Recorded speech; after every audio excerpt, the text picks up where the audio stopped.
You've enjoyed the wealth, the luxury, Tunde said, his eyes locking onto hers. But now it's time to pay for it. The sacrifice I mentioned, it's not just a small favor. It's something more permanent.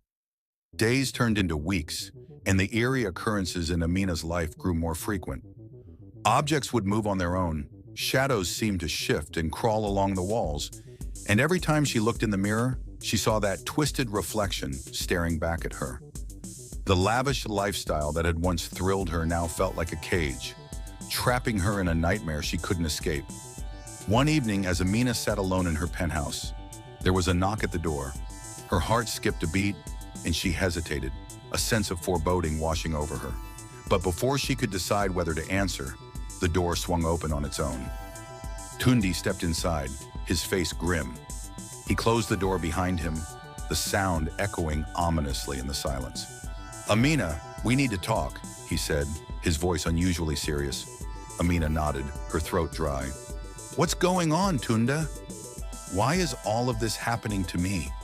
Tunde sighed, running a hand through his hair. "I didn't want it to come to this, Amina. I really didn't. But there are things, forces in this world that demand their due." "What do you mean?" she asked, her voice trembling. Amina felt her blood run cold. "Permanent? What are you saying, Tunde?" He took a deep breath, his expression pained.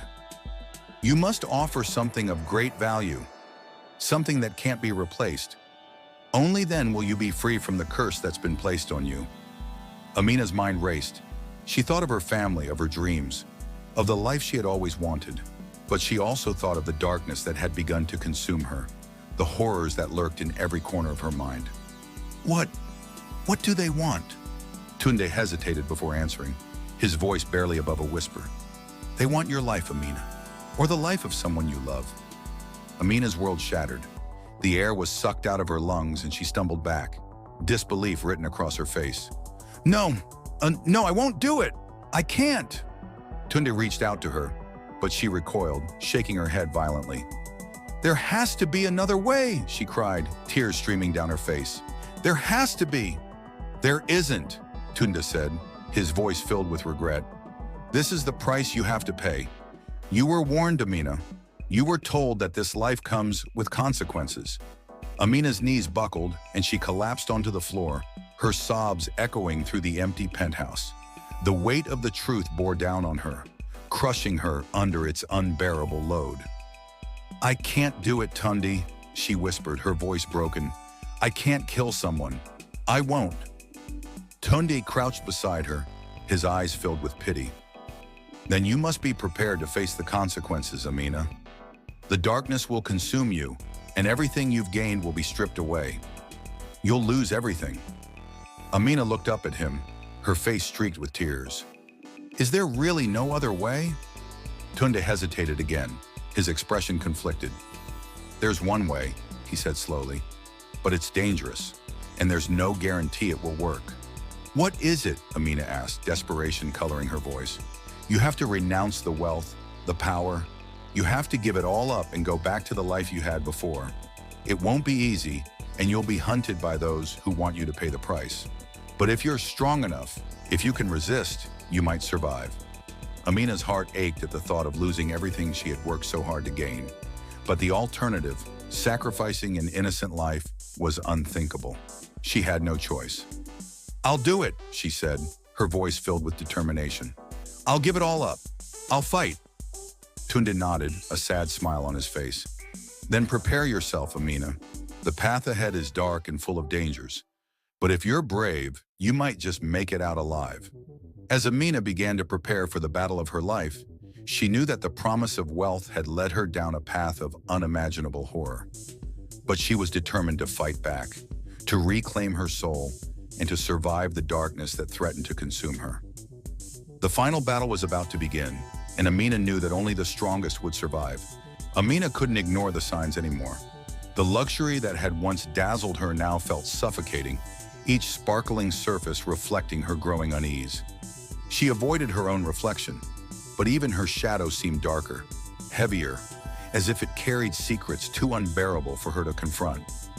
One night, she woke with a start, drenched in sweat. A low murmur filled the room, She strained her ears, heart racing, as she heard the voice clearly now. Choose Amina.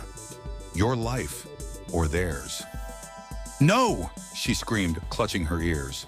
But the whisper grew louder, filling every corner of her mind. Amina stumbled out of bed and rushed to her vanity, gripping its edges for support. Her reflection stared back at her, but it wasn't her. It was hollow-eyed, twisted, grinning with malice. You made your choice long ago, it sneered. She collapsed to the floor, sobbing. I didn't know, she whispered. I didn't know it would come to this. When morning came, Amina made a decision. She needed help. The sun was setting as Amina walked through the dusty streets to a small church on the outskirts of the city. It wasn't a place she'd ever thought she'd return to. Growing up, her mother had brought her here every Sunday. But those memories were now a blur of hymns and whispered prayers. Inside, the church was quiet. Candles flickered softly, their light dancing on the worn wooden pews. At the front, a man knelt in prayer. Pastor, Amina said, her voice trembling. The man turned, his kind face lighting up with recognition. Amina, is it really you? She nodded, tears streaming down her face. I need help, please. The pastor gestured for her to sit, his calm presence offering her a flicker of hope. Tell me, child, what troubles you? Through sobs, Amina poured out everything. The money, the power, the strange occurrences, and Tunde's chilling ultimatum. The pastor listened, his expression growing grave. When she finished, he leaned forward, clasping her hands in his. Amina, you've entangled yourself with forces beyond this world, but you are not beyond redemption. What can I do? She pleaded. I don't want this anymore. I just want to be free. The pastor took a deep breath. To break the hold they have on you, you must renounce everything, the wealth, the power, the life you built on their terms. It will be painful, but it's the only way. Amina's heart sank. She thought of her mansion, her designer clothes, the friends who had only loved her for her riches. Would any of it matter if she lost her soul? Okay, she whispered, I'll do it. But the pastor wasn't finished. There's one more thing, Amina. They won't let you go without a fight. They will come for you. You must prepare yourself for the battle ahead and pray very hard. Returning home felt like stepping into a battlefield. Amina could feel the presence waiting for her, watching. The air was thick, almost suffocating, as if the house itself resented her decision. She began the process of giving everything up. She called her lawyer to dissolve her accounts, donated her clothes to charity, and sold the penthouse for a fraction of its worth. But with every step she took, the darkness retaliated. On the third night, as she lay on a simple mattress in a rundown apartment, the shadows came alive. They slithered across the walls, their whispers growing louder. You think you can escape us, Amina? Her heart pounded as she reached for the Bible the pastor had given her. Leave me alone, she screamed, clutching it to her chest. The shadows recoiled, hissing, but didn't disappear entirely. Instead, they hovered, their presence a constant reminder of the battle she faced. Days turned into weeks. Amina prayed, fasted, and clung to her faith. Each day brought new challenges. Friends who mocked her, creditors who demanded payment, and the haunting feeling that she was being followed. One evening, as she walked home from the church, a figure stepped out of the shadows. It was Tunde. Amina, he said, his voice smooth but tinged with something darker. What are you doing? I'm breaking free, she said firmly, though her hands trembled. Tunde laughed, a cold, chilling sound. You think they'll let you go so easily? You think you can just walk away? I'll fight, she said, her voice growing stronger. I'll fight with everything I have. Tunde's smile faded, replaced by a look of pity. You don't understand, Amina. They don't just want your life. They want your soul. And once they've decided, there's no escape. With that, he disappeared into the night, leaving Amina standing alone, her resolve hardening. The nights became an endless cycle of torment. Each attack from the unseen forces left Amina trembling and unsure if her next breath would be her last. Her prayers grew raw, her words less coherent but more heartfelt. One night, as she knelt beside her bed, a single question escaped her lips. God, are you still with me? The silence that followed felt deafening, but deep within, a flicker of warmth sparked. The next morning, the pastor called her to the church. His aged eyes held a mixture of concern and hope. "Amina," he said gently, "your faith has carried you far, but I believe there's one final act that will break these chains. You must return to where it began and confront it." Amina's stomach nodded. She had spent years running from that place. The villa was more than just a building. It was the altar of her deepest regrets and darkest choices. Tears welled up in her eyes. "What if I'm not strong enough?" "You are," the pastor replied firmly, placing a hand on her shoulder. "Because you're not going alone." As the gates of the villa creaked open, Amina felt like a soldier stepping onto a battlefield. The villa loomed before her, its decayed grandeur a haunting reminder of the life she had once chased. The wind whispered through the cracked windows, carrying faint echoes of laughter. Mocking, cruel laughter that sent chills down her spine. Amina stepped into the main hall, clutching the Bible and anointing oil like lifelines. The sight of the contract on the table made her chest tighten. It looked pristine, untouched by time, as if it had been waiting for her return. Then the voice came, booming and chilling. "Foolish girl, did you think you could escape me?" She froze, the weight of fear pressing down on her. Her hands trembled, but she held the Bible tighter. "I'm not the same person I was," she whispered. The laughter grew louder, filling the room. "Oh, but you are. Desperate, weak, alone, just like the day you signed your soul away." Tears blurred her vision, but she forced herself to take a step forward. "I'm not alone," she said, her voice shaking.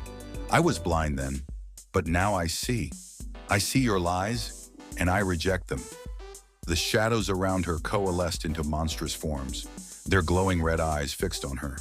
They lunged, but the oil she poured over the contract burned with a holy light that drove them back. As the flames consumed the paper, the voice roared in rage. "You think this changes anything? You'll never be free." Amina dropped to her knees, crying out, "The Lord is my light and my salvation. Whom shall I fear?" The shadows screamed, their forms twisting and dissolving into nothingness. The villa was quiet now, but this time, it wasn't the suffocating silence of despair. It was the peace of a burden lifted. Amina stood amidst the ashes of the contract, breathing deeply. For the first time in years, the air felt clean. She fell to her knees, tears streaming down her face as she whispered, "Thank you, God. Thank you, life," after her ordeal was not easy. Amina returned to her community, no longer as a woman of wealth and glamour, but as a humbled soul who had faced the darkness and chosen the light. She had no riches to offer, no status to flaunt. But what she did have was a story, a testimony. At first, she was hesitant to share. The shame of her choices lingered, threatening to hold her back. But one day, as she overheard a young woman lamenting her struggles, Amina couldn't stay silent. "I've been where you are," she said softly, drawing the girl's attention. "I thought wealth and power would fix everything, but the cost was more than I could bear." The girl stared at her, eyes wide with curiosity and disbelief. Amina smiled gently. "Let me tell you a story." Word spread quickly about Amina's transformation. Her story became a source of hope for many, especially the young, who often found themselves tempted by the lure of quick success. She spoke in schools, at churches, and in community gatherings, always ending her story with the same message. True wealth isn't found in gold or titles. It's found in peace, the kind that comes when your soul is free. She shared her story with others, her family, and also some of her university students and friends, helping them avoid the traps she had fallen into. One afternoon, while shopping for vegetables in the bustling marketplace, Amina felt a prickling at the back of her neck. Turning, she saw Tunda. He was a shadow of the man he had once been. His sharp suit was wrinkled and torn, his eyes sunken with exhaustion. Their eyes met, and for a moment, the world seemed to pause. Tunde gave her a slow, almost respectful nod before slipping into the crowd. Amina stood there, her heart heavy yet resolute. She whispered a quiet prayer for him, then turned and walked away, the sunlight warming her face. She didn't need to look back anymore. Amina's new life was not without struggle. Though she had escaped the clutches of the Pact and found peace in her heart, Rebuilding her life was a journey of discipline and determination. She returned to her studies, completing her degree in business management. Each late night spent poring over books, every early morning of hard work, became a testimony to her resilience. Amina also found work in a local women's cooperative, helping others navigate their challenges. She learned to appreciate the value of earning an honest living, no matter how small the gains. Easy money comes at a cost, she would say during her talks to the youth. But hard work, though slow and tiring, builds something no one can take from you: character and integrity. Her days were long but fulfilling. She built friendships rooted in trust and support, and found a renewed sense of purpose in guiding others. Amina's story teaches us that the allure of easy money and shortcuts often leads to irreversible consequences. True success is built on the foundation of hard work, perseverance, and staying true to our values. When we stray, as Amina did, redemption is possible, but it requires humility, faith, and commitment to doing what is right. The journey may be challenging, but the reward is a life of peace, fulfillment, and dignity. We are reminded that it is not the speed of our success, but the strength of our character that determines the worth of our achievements.